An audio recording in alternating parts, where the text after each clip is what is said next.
You know, Swamiji in his book, Education for Life, talks about our specific gravity. That's how light our consciousness is or how heavy it is.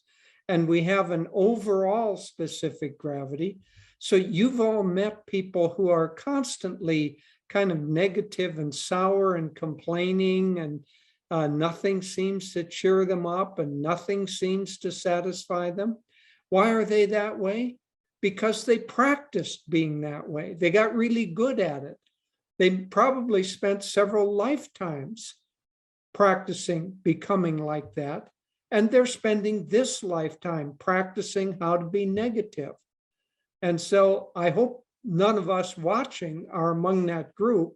But if we are having the tendency to be negative, then what is the sequence, or when something difficult or traumatic happens, what is the sequence that we should follow? Well, how do you raise specific gravity? How do you raise energy? The first thing is that you have to get a flow of energy going. The difficulty with negativity is that it saps your will, and you don't want to try to do anything. You don't want, even if somebody suggests a positive thought, if your energy is too downward pulling, you won't accept it, and you'll probably get angry at them and feel that they're being unrealistic. So forget thinking. Thinking is not your friend when there's a negative flow of energy going. Action is your friend. You've got to get a flow of energy. So if you're working with somebody, what can we say to somebody who's going through this? Probably don't say much of anything.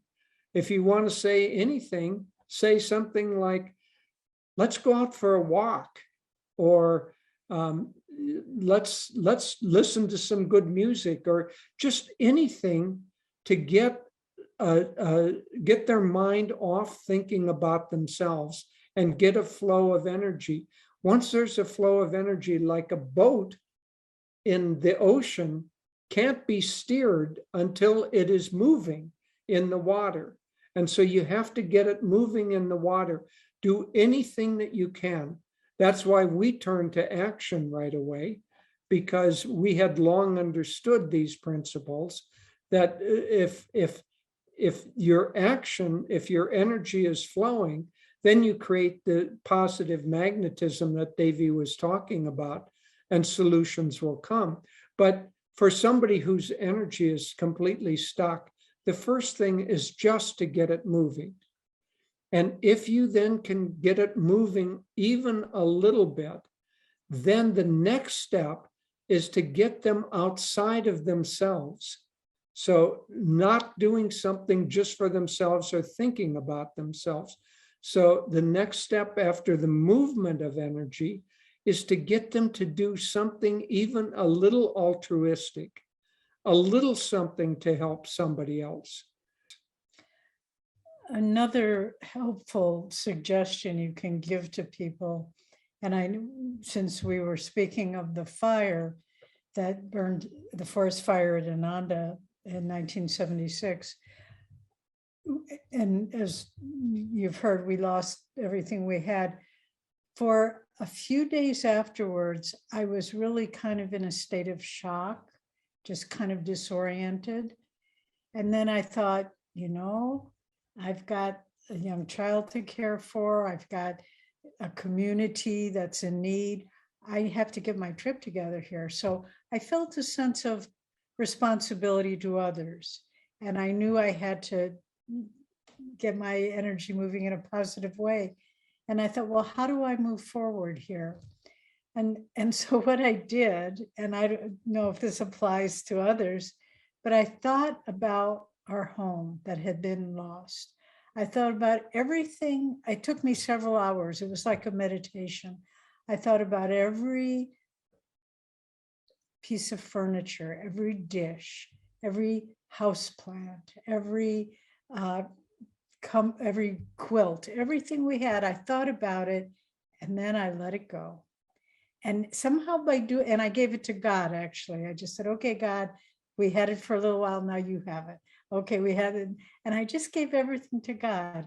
And at the end of several hours, I felt fine. I knew I could move forward. So essentially, when someone's gone through a trauma, a crisis, what Jyotish said, find action, find a way to help them be motivated to help others, but then also very clearly to look at the situation, accept it, and then release it. And then get on with whatever solutions and new directions you want to accomplish with your life. But it's so important, and we've said this earlier, but we want you all to understand, being positive is not a matter of having a big smile on your face and laughing and telling jokes. That's not it at all.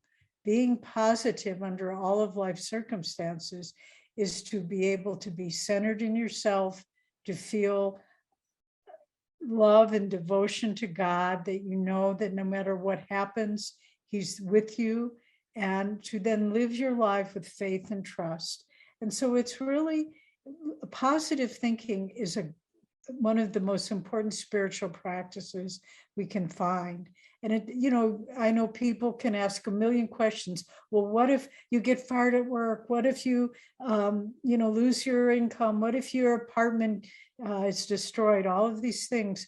It's the same answer to all of them. Lift your consciousness, find solutions, and trust in God. And then after a while, you don't need to be tested anymore.